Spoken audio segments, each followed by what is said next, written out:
Bonjour, aujourd'hui je vais interviewer l'honorable Lance Finch, juge en chef de la Colombie-Britannique.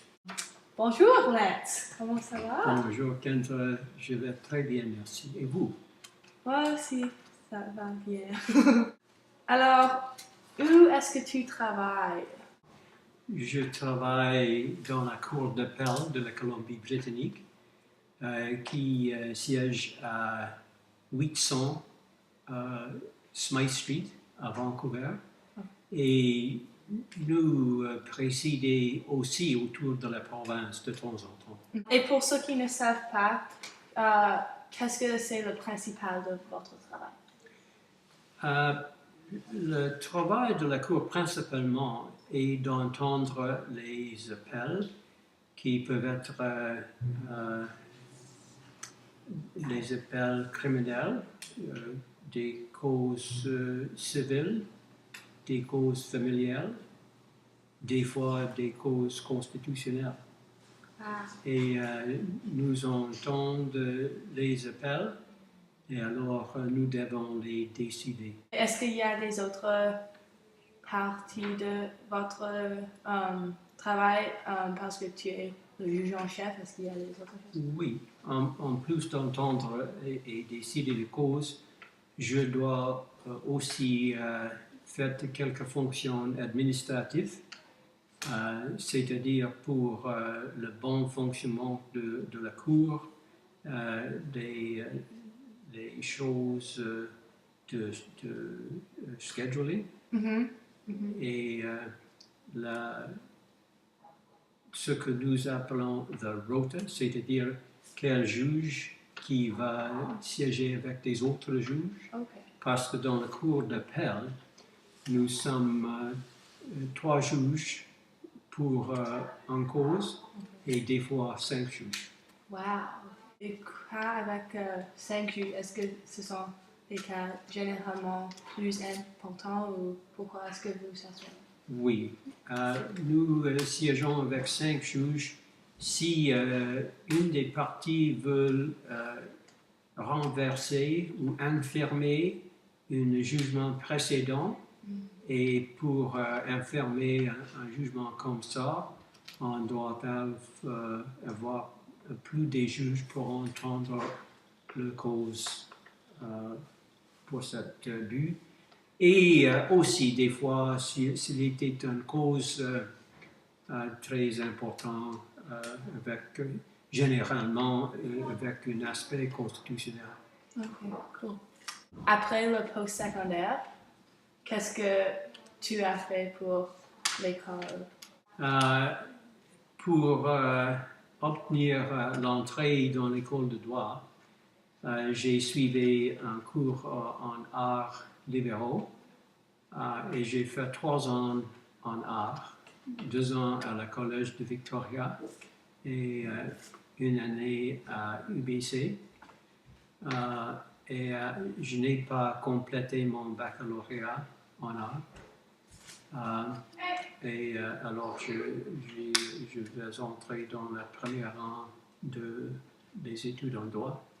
Maintenant, c'est presque universel que les étudiants ont obtenu un degré ou en art ou en sciences, n'importe quoi. Peut-être les études de forêt, mais on doit comprendre que maintenant, il y a une grande demande pour les places dans les écoles de droit. Et il y a beaucoup plus d'étudiants qui veulent suivre un cours en droit qu'il y a des places au Canada. Ouais. Par exemple, à UBC l'année passée, je pense que l'école a reçu à peu près 1800 applications pour à peu près 180 places. Wow. Alors, vos chances d'être accepté sont plus ou moins 1 sur 10. Wow. C'est difficile. Quand j'ai fait mon application pour être étudiant dans l'école de droit, il presque jamais refusé d'accepter quelqu'un. Wow, ok. C'est très différent. Très, Oui, très ça a différent. changé beaucoup. Oui, c'est ça. Wow, ok. Est-ce qu'il y a des avantages d'être le juge en chef au lieu de juste un juge règle, je veux dire?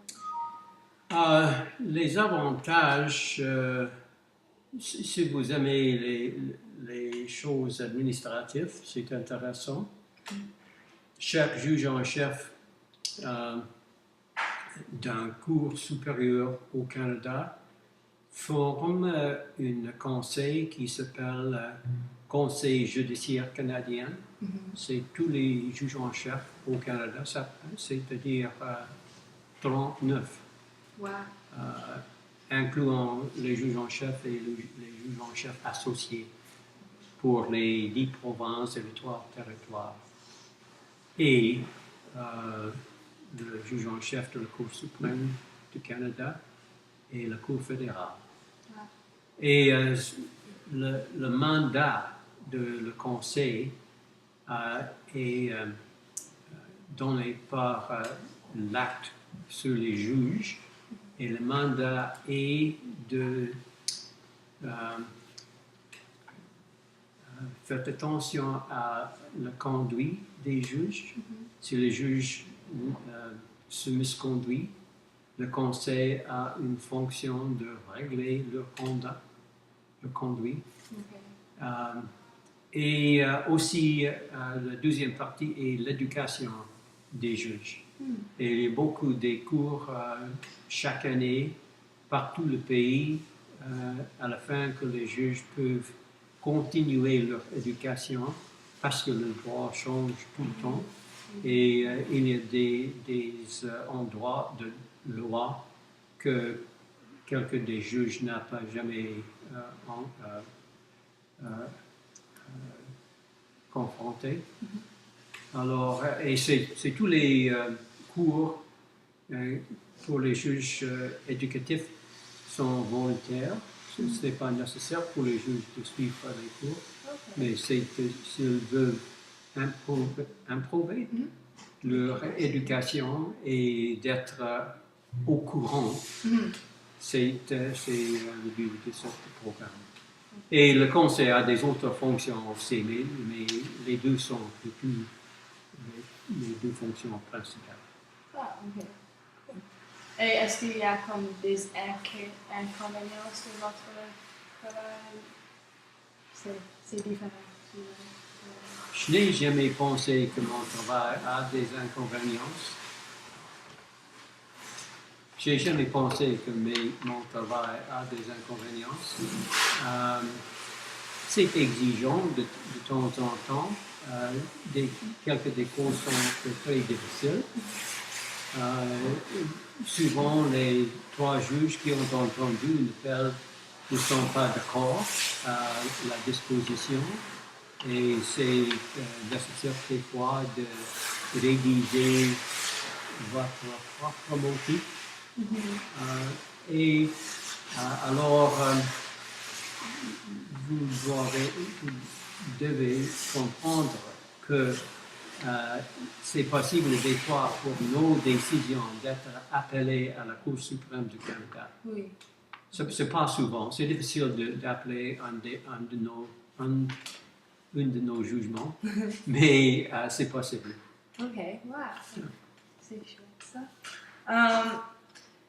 Est-ce que tu peux nous dire quelques cas intéressants que ton métier t'a apporté? Récemment, nous avons entendu un appel des personnes qui veulent avoir le droit de suicider avec l'aide d'un médecin. Okay. Et la Cour suprême, il y a 20 ans maintenant, a décidé que personne ne peut pas avoir le droit de suicider avec l'aide d'un médecin. C'est une question si quelque partie du code criminel est d'accord avec la Charte des droits et libertés. Et les deux sections, what the heck is sections? Section. Non. Les deux provisions de charte qui sont impliquées dans cet perversement est l'article 15 sur l'égalité Okay. et l'article 7 sur les droits fondamentaux de la justice. Et il y a des questions assez compliquées, bien sûr. Et nous avons entendu cette cause-là au mois de mars passé et nous n'avons pas y décidé à ce moment. Ok. Ah. Est-ce qu'il y a des autres que tu as trouvé intéressants ou je ne sais pas? Oui, il y a 2 ans, 2 ou 3 ans maintenant, nous avons entendu le cause sur M. Robert Pickton, Ok. qui a été condamné de quelques meurtres des femmes à Vancouver et il a pris appel contre ces condamnations. Il est condamné de meurtre en 2e degré et il porte quelques raisons pourquoi ils ne doivent pas être condamnés. À l'autre côté, la couronne a porté appel aussi parce que selon le Coran, M. Pickton a été condamné de meurtre en 1er degré. Okay. Et nous avons affirmé les condamnations de meurtre en 2e degré et a aussi dit que si un autre procès est nécessaire, ils peuvent être sur la question de meurtre en 1er degré. Okay. Et c'est une cause très, très triste, bien sûr. Oui. Il y a des femmes très, très désavantagées et dans des circonstances très tragiques. Wow. Cool. J'ai entendu aussi que tu vas prendre une retraite bientôt. Oui. Pourquoi est-ce que tu vas faire ça? La loi exige que les juges des cours supérieures au Canada doivent prendre leur retraite à l'âge de 75. Oh. Et le mois prochain, j'obtenir, j'espère, l'âge de 75. Et c'est l'âge mandatoire pour prendre la retraite. Et est-ce que tu es triste à propos de ça ou est-ce qu'il y a des... Quelle est ton opinion? Est-ce que tu es excité J'ai des sentiments, des émotions mixtes. J'ai aimé mon travail beaucoup. Oui. Mais il y a peut-être le temps pour faire d'autres choses. Et je ne suis pas triste. J'ai trouvé mon travail très, très agréable. Et j'ai aucun regret concernant ma vie professionnelle. Et souvent, j'aurai plus de temps pour la famille, pour faire des travaux peut-être. Oui. J'aime aussi de lire. Oui. Et alors, on va voir. Oui. Et chanceuse de trouver quelque chose que tu aimes. Oui. Nous avons aussi, comme vous savez, je pense, un chalet d'été à la côte de Seychelles. Et c'est une place spéciale pour notre famille où nous allons pour être réfléchir. Bien sûr. C'est gentil. Merci beaucoup et j'aime beaucoup entendre à propos de toi. Ça me fait plaisir. Merci, Ken. Merci.